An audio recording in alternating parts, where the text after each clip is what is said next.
បរិយគេអានេះផ្ទះខ្ញុំនេះបរិយដើរថតបន្តិចឲ្យបងប្អូនមើលផ្លូវចូលបរិយ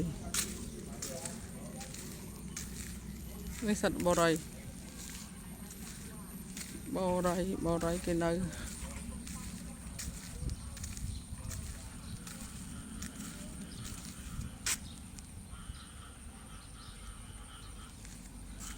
នេះសិតបរិយ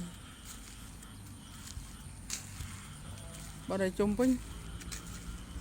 បរិយអានេះសិតផ្ទះខាងនេះដីឡូផ្ទះ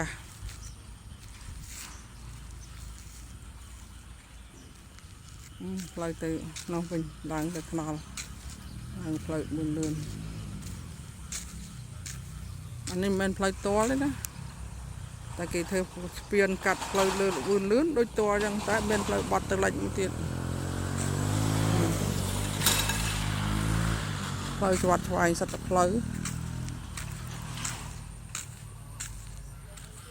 តែផ្លូវ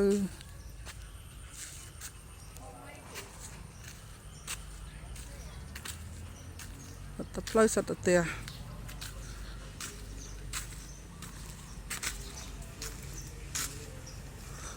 តែ2 ឆ្នាំទៀតណែនប៉ះអស់ហើយផ្លូវទៀតចេញមកផ្លូវឡាយឡាននោះផ្លូវដែរឡានមកនោះ